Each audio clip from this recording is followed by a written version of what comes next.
बेटवा पुरानवा ओकर गुण गावे हो लागा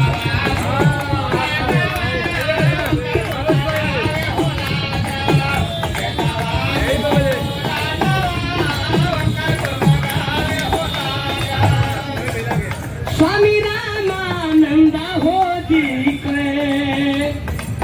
स्वामी रामानंद हो जी के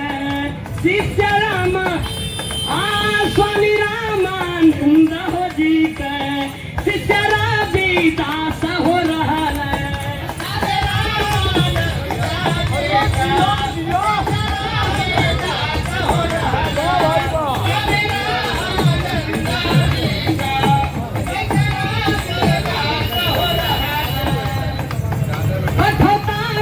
गंगा हो कठता में गंगा हो परमा महान हो रहल कठता में गंगा हो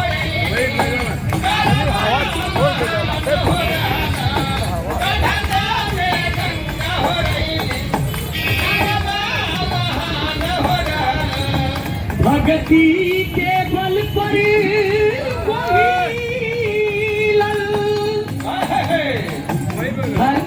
भक्ति के बल पर हिलल धरती का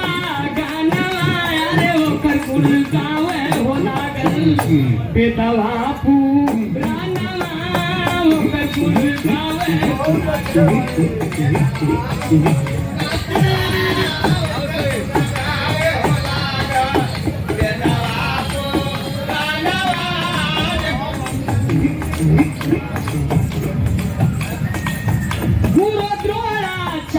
हो जी के किसे का लभ्य हो रहा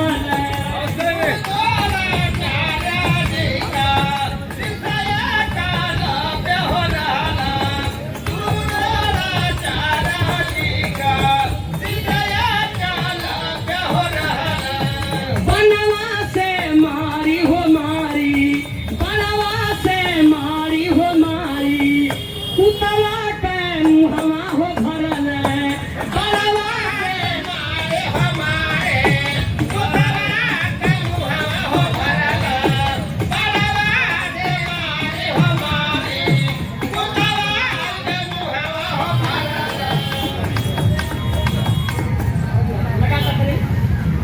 Saya